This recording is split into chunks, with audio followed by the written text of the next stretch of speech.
다음 주 월요일이 되면 미국의 트럼프 대통령이 이제 취임합니다. 이와 관련해서 이 정책에 대한 효과 아니면 기회, 좀 실망감 여러 가지를 바라봐야 되겠습니다. 관세에 대한 영향도 있겠고요. 자, 그래서 오늘 집중 분석을 통해서 시작 전부터 여러 정책들로 인해서 여러 긴장감을 주는 트럼프 2.0 시대에 대해서 미국 현지를 직접 연결해 보려고 합니다. 유튜버 유사남님 그리고 머니투데이 방송 염현석 특파원 두 분 연결하겠습니다. 두 분 안녕하십니까? 네, 안녕하십니까? 네, 안녕하십니까? 먼저 유사남님께 질문 드리겠습니다. 연초에 좀 이런 효과가 미국 증시에서 좀 없는 것 같은 느낌이 사실 있었습니다. 어제까지만 해도 미국의 고평가 논란, PBR 너무 높다, 이 밸류가 너무 높다라고 해서 거품에 대한 논란이 있었는데 오늘 이 CPI 발표로 인해서 좀 분위기가 좀 좋아지지 않았습니까? 미국의 월가 분위기는 어떻습니까? 말씀해 주셨던 것처럼 최근 들어서 인플레이션에 대한 우려가 지속적으로 올라오고 있었는데 최근 들어서 화재나 아니면은 음식 가격, 특히 커피와 계란 가격이 치솟아 오르면서 전체적으로 CPI가 안 좋게 나올 거다라는 예상이 굉장히 높게 잡혀 있었고 실질적으로 이번에 음식 가격과 에너지 가격이 굉장히 높게 나오면서 CPI가 0.4가 나오긴 했습니다만 PPI가 그리고 혹은 코어 CPI가 예상치를 하회해 주면서 이런 부분들에 대해서 연준이 금리 인하를 더 할 수도 있다라는 2회보다는 조금 더 높은 3회나 4회까지 나올 수도 있다는 예상이 나오게 되게 되면서 오늘 주가에 굉장히 긍정적인 영향을 나오기도 했었는데요.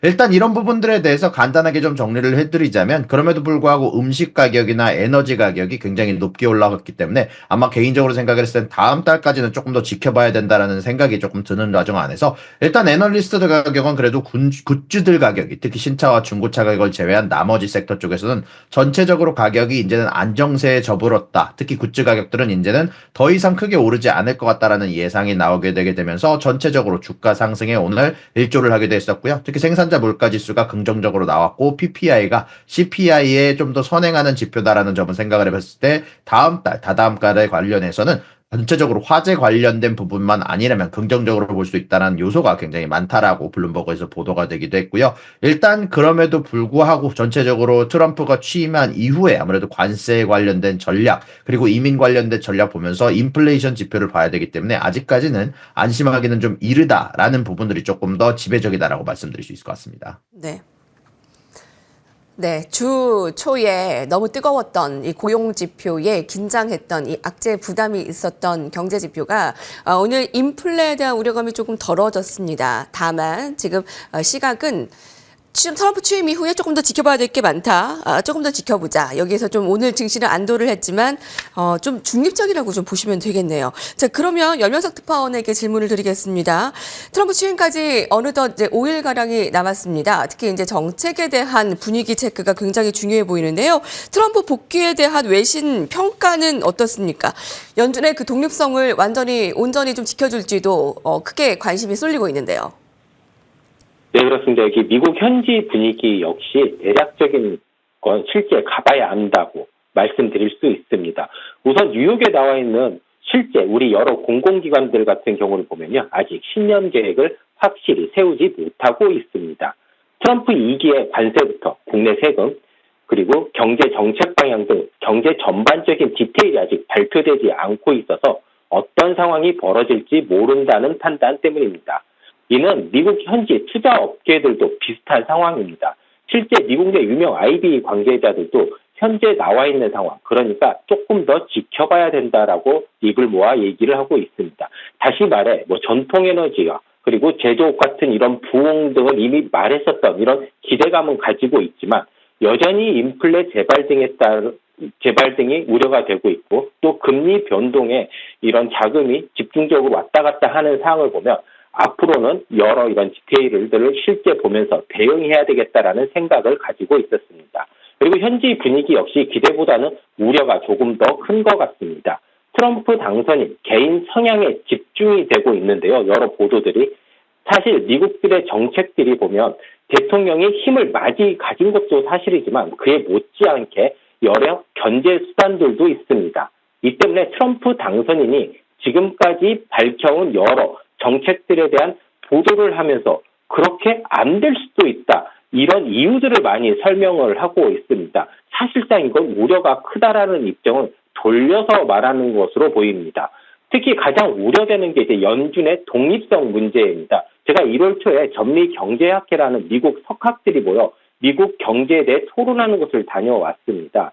여기에서 가장 우려하는 점이 바로 연준의 독립성 문제였습니다. 관세나 세금 등은 반복론에 따라서 득실이 나뉘고 있습니다. 이게 실제로 인플레를 이뤄낼지 아닐지 여러 득실이 나뉘었는데요. 연준 독립성은 하나같이 보장하지 않을 경우 상황이 매우 악화될 수 있다라고 경고를 했습니다.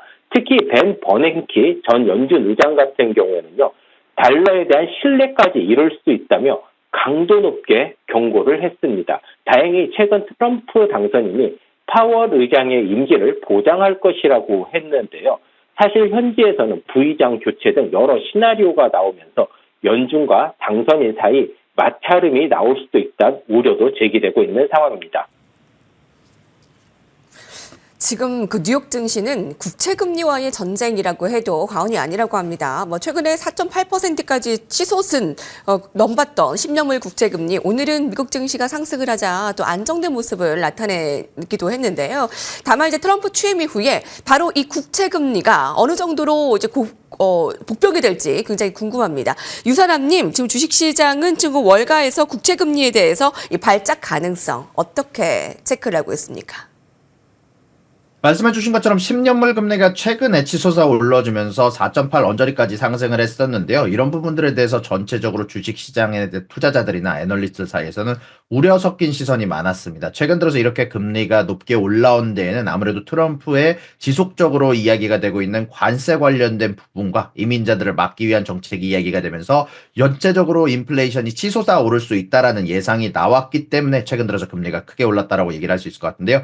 일단 이런 부분들에 대해서 오늘 CPI와 그리고 어저께 발표됐던 PPI가 어느 정도 유예나 어느 정도 하방 압력을 줄 수는 있으나 아무래도 직접적으로 나오고 있는 트럼프의 정책에 관련된 부분, 실질적으로 이 트럼프의 정책이 실행될 것인가 아니면 그 전에 앞서서 레버리지 혹은 전체적으로 협상을 위한 용도로 사용될 것인가, 이 두 가지의 차이가 명확하게 존재할 수 있다라고 생각을 해서 실질적으로는 트럼프의 의중을 아마 전체적으로 가늠을 해봐야지 아무래도 이번 금리가 안정될 수 있다라고 생각이 들고요. 아무래도 이런 부분들에 대해서 불확실성이 사라지기 전까지는 전체적으로 높은 금리에서 움직일 가능성이 높다라는 게 제 개인적인 의견이기도 하고 전체적으로 애널리스트 사이에서 대대적으로 이야기가 되고 있는 부분이기도 합니다. 다만 그럼에도 불구하고 일단 2025년 전체로 봤을 때는 아무래도 다른 타국가의 투자보다는 미국의 투자가 조금 더 유리하다는 측면이 많이 이야기가 나오고 있고요. JP모건, UBS, 뱅커뮤니카 아니면 모건 스탠리 등등 각각 이번 시장은 2025년 시장은 2024년만큼은 아니더라도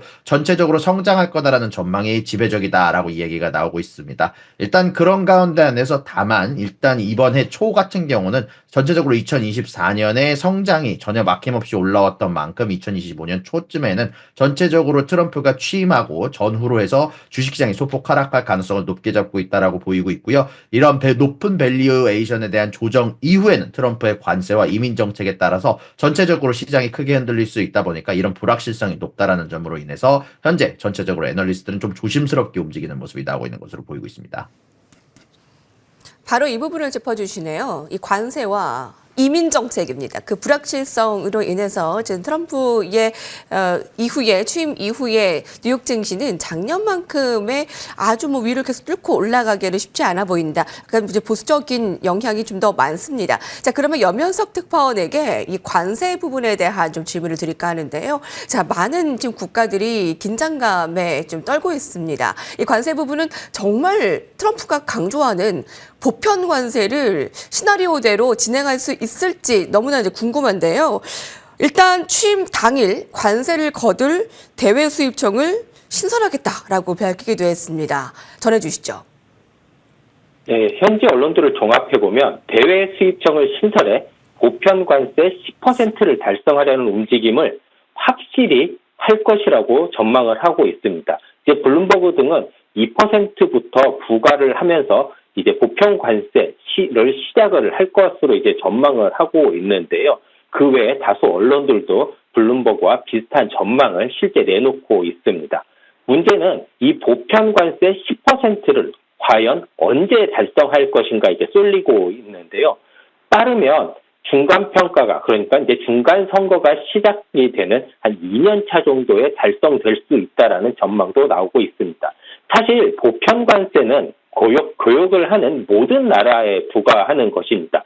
이 때문에 이런 보편 관세 부과가 되며 물가 인상이 불가피하다는 우려가 있는데요. 이게 트럼프 측에서는 이 보편 관세가 그러니까 인플레 우려가 없다라고 적극적으로 반박을 하고 있습니다. 그러면서 실제 우리 기업들의 예를 들면서 꼭 집어서 이제 이야기를 하고 있는데요. 예를 들면 삼성이나 LG가 미국 내 점유율을 높이거나 유지하기 위해서 이들 기업들이 관세 인상을 적극적으로 이용할 수 있다라는 이야기가 나오고 있습니다.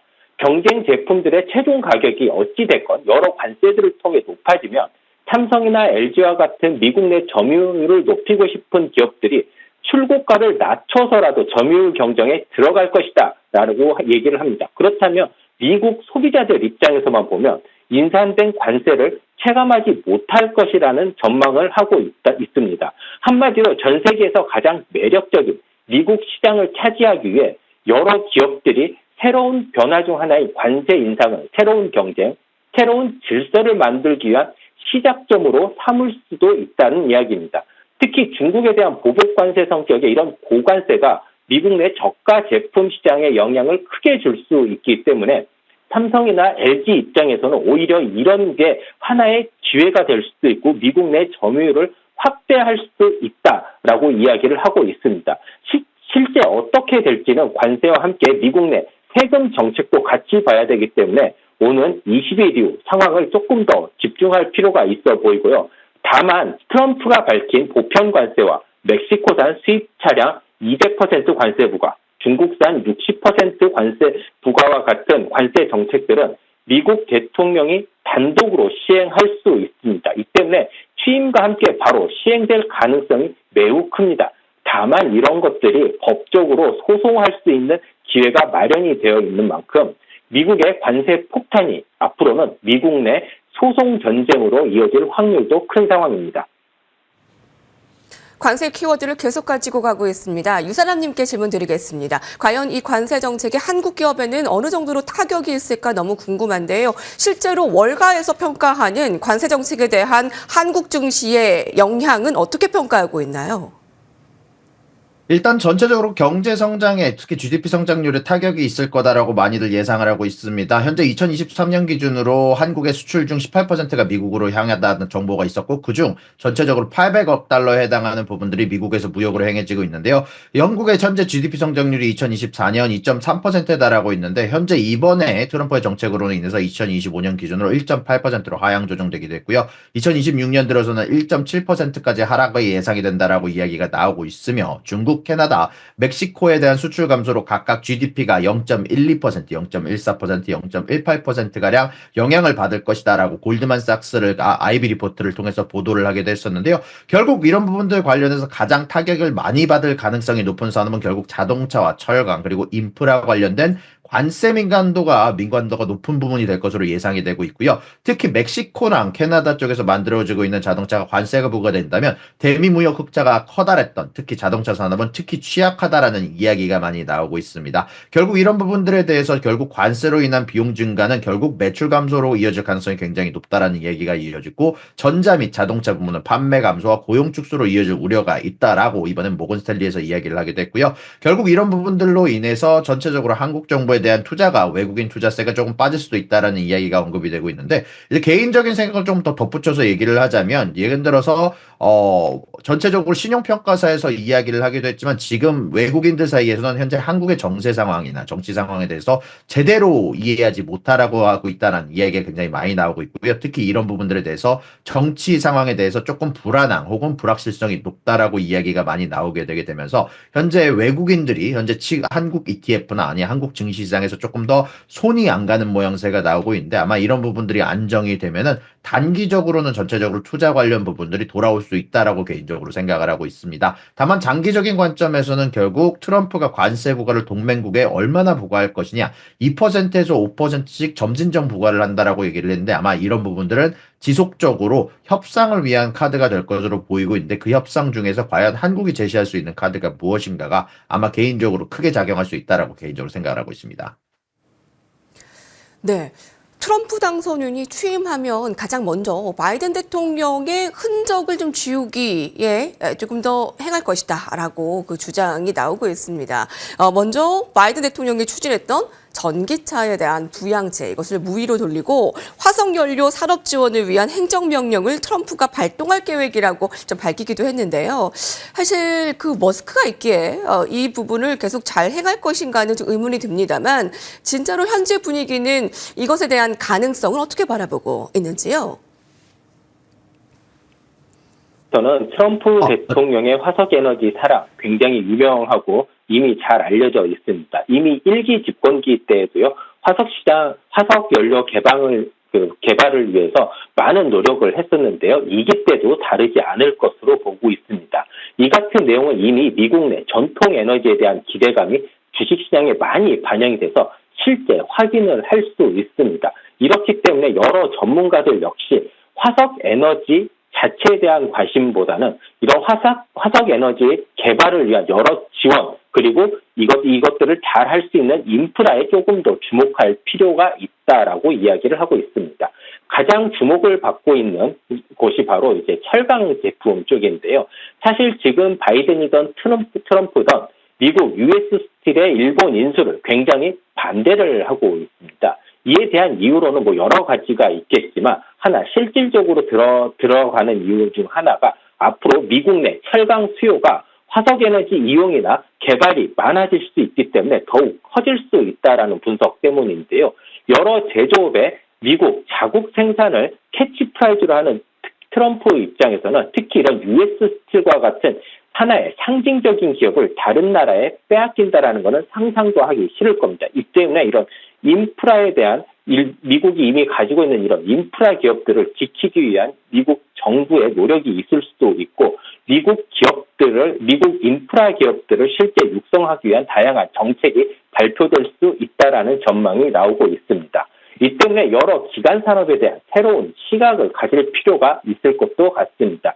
특히 미국 내 생산 시설을 가진 기업들에 대해서 유심히 살펴볼 필요가 있다고 여러 전문가들이 조언을 하고 있습니다. 다른 에너지원들의 같은 경우에는요, SMR과 같은 신에너지 분야에 대한 육성도 적극적으로 지원될 것으로 보입니다. 특히 곧 상용화 가능성이 가장 큰 곳이 바로 GE 베노마라는 곳인데요. 이곳은 GE에서 에너지 부분만 독립해서 만든 회사입니다. 이 때문에 SMR 기술과 함께 복합 화력 발전이라든지 여기에 해당하는 여러 설비 등에 대해 특화된 기술들을 많이 가지고 있어 현지에서도 가장 주목받고 있는 종목 중에 하나라고 볼 수 있습니다. 다만 트럼프 정권이 풍력과 같은 재생에너지에 대한 육성 위기를 내비친 적이 없습니다. 이 때문에 해당 분야는 침체를 겪을 수 있다는 분석도 있는데요. 특히 중국과의 갈등이 커지면서 지금까지 저렴하게 공급돼서 미국 내 재생에너지 확산에 일조를 했던 중국산 태양광 패널이라든지 중국산 풍력 터빈 등의 가격이 대폭 오를 수 있어 재생에너지 분야는 조금 더 지켜봐야 할 것으로 보입니다. 마지막으로 유선남님께 질문 드리겠습니다. 트럼프 취임에 세계가 긴장하고 있습니다. 관련해서 유망업종과 함께 투자 전략 간단히 세워주시죠.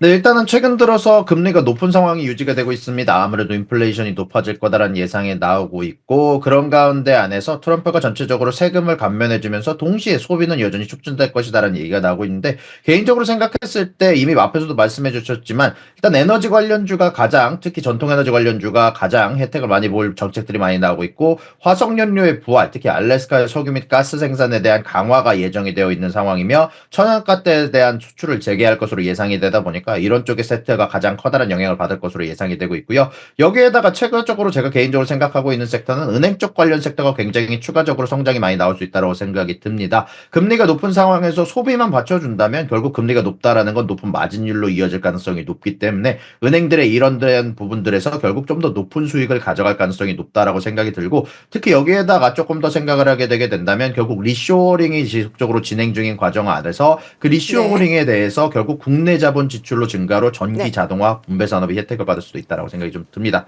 자, 아무튼 여기까지 네. 정리를 하도록 하겠습니다. 네, 뉴저지에서 유튜버 유사람님, 뉴욕의 연명석 특파원과 함께했습니다. 두 분 오늘 말씀 감사합니다.